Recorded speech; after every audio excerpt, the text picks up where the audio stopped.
Apakah kalian pernah dengar suatu penyakit yang bernama diabetes, atau yang sering dikenal dengan nama kencing manis? Adalah kondisi di mana kadar gula di dalam darah melebihi batas normal. Kenapa gula diperlukan dalam tubuh manusia? Tubuh manusia terdiri dari berbagai jaringan, dan jaringan merupakan kumpulan dari sel. Sel merupakan unit terkecil yang menyusun tubuh makhluk hidup dan merupakan tempat terselenggaranya fungsi kehidupan. Normalnya, setelah kita makan dan minum, tubuh kita akan memecah gula dari makanan dan minuman untuk diubah menjadi energi. Dalam kehidupan sehari-hari, kita membutuhkan energi agar dapat melakukan aktivitas. Energi yang kita butuhkan berasal dari gula yang ada di dalam tubuh, yang menjadi bahan bakar untuk sel menghasilkan energi.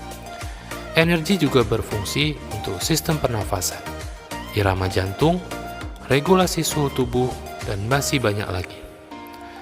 Tanpa gula, organ di dalam tubuh, terutama otak, tidak akan dapat bekerja secara normal. Dalam pembentukan energi oleh sel, dibutuhkan bantuan insulin. Apa itu insulin? Insulin adalah hormon yang dihasilkan oleh salah satu kelenjar endokrin yang ada di dalam tubuh, yang disebut dengan pankreas. Insulin berfungsi untuk meningkatkan sensitivitas sel agar dapat mengikat gula dalam darah yang kemudian akan diubah menjadi energi atau disimpan dalam bentuk lemak. Jika diibaratkan insulin adalah kunci, manusia adalah gula, dan rumah adalah sel.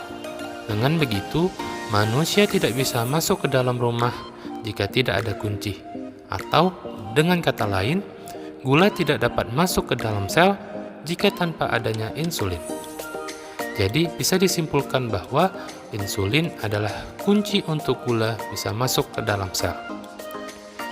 Diabetes mellitus, atau yang dikenal dengan kencing manis, atau penyakit gula, merupakan penyakit di mana kadar gula dalam darah cukup tinggi, karena tubuh tidak mampu menghasilkan atau menggunakan insulin sehingga gula di dalam darah tidak dapat diubah menjadi energi.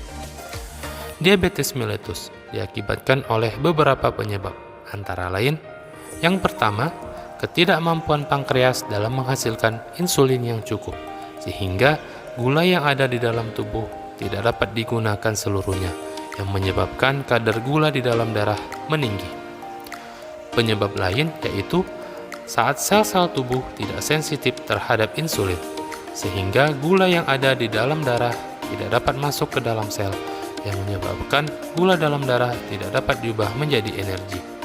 Gula dalam darah akan meningkat terus-menerus seiring dengan makanan yang kita konsumsi. Penyebab lainnya adalah yang tidak dapat diubah, yaitu faktor keturunan atau autoimun. Penyebab-penyebab tersebut terjadi karena beberapa faktor, diantaranya pola hidup yang kurang baik, misalnya makan atau minum yang mengandung tinggi gula, kebiasaan minum alkohol, merokok, kegemukan, dan kurangnya berolahraga, serta akibat kerusakan dari organ pankreas dalam menghasilkan insulin. Diabetes mellitus memiliki beberapa gejala khas, yaitu poliuri atau banyak buang air kecil, yaitu ketika kadar gula dalam darah tinggi, ginjal akan memproduksi lebih banyak urin atau air seni untuk mengeluarkan gula darah yang berlebihan dari dalam tubuh. Akibat banyaknya cairan yang keluar, otak akan mengirimkan sinyal agar minum lebih banyak untuk menggantikan cairan yang hilang tersebut, yang disebut polidipsi atau banyak minum. Selanjutnya adalah polifagi atau banyak makan, disebabkan gula yang ada dalam darah tidak bisa dimanfaatkan oleh sel menjadi energi, sehingga muncul kelelahan dan rasa lapar, menyebabkan tubuh akan mengirim sinyal rasa lapar agar menambah asupan makanan untuk pembentukan energi. Hal ini menyebabkan terjadinya penumpukan gula di dalam darah. Pada penderita diabetes, walaupun banyak mengonsumsi makanan, terjadi penurunan berat badan yang tidak jelas. Selain gejala utama tadi, ada pun gejala tambahan lain yang sering muncul seperti kebas, lemas, pandangan kabur, mual muntah, dan gatal. Untuk mengetahui apakah seseorang mengalami diabetes, perlu dilakukan pemeriksaan langsung melalui pengambilan sampel darah yang dibagi menjadi 3 kategori pemeriksaan. Di antaranya adalah pemeriksaan gula darah sewaktu. Pemeriksaan ini dilakukan kapanpun tanpa memperhatikan kapan terakhir kali kita makan. Pemeriksaan selanjutnya yaitu pemeriksaan gula darah puasa, di mana kita diharuskan tidak memakan makanan ataupun minuman yang manis selama kurang lebih 8 jam. Dan yang pemeriksaan yang terakhir, pemeriksaan gula postprandial, yaitu pemeriksaan kadar gula darah yang dilakukan 2 jam setelah makan.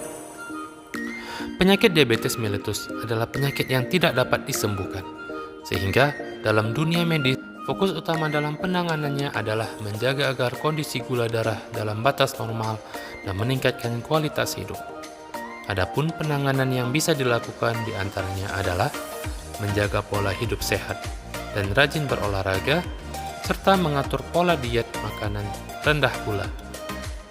Penanganan yang utama adalah melakukan pengobatan, dan jenis obat yang digunakan adalah obat untuk meningkatkan produksi insulin, obat untuk meningkatkan sensitivitas sel terhadap insulin, serta obat pengganti insulin.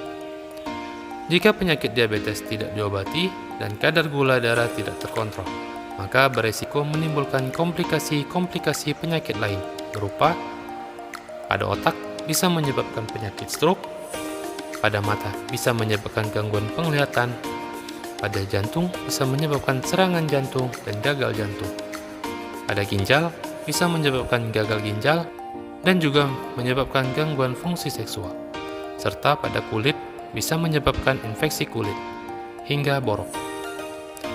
Demikianlah penjelasan tentang penyakit diabetes mellitus.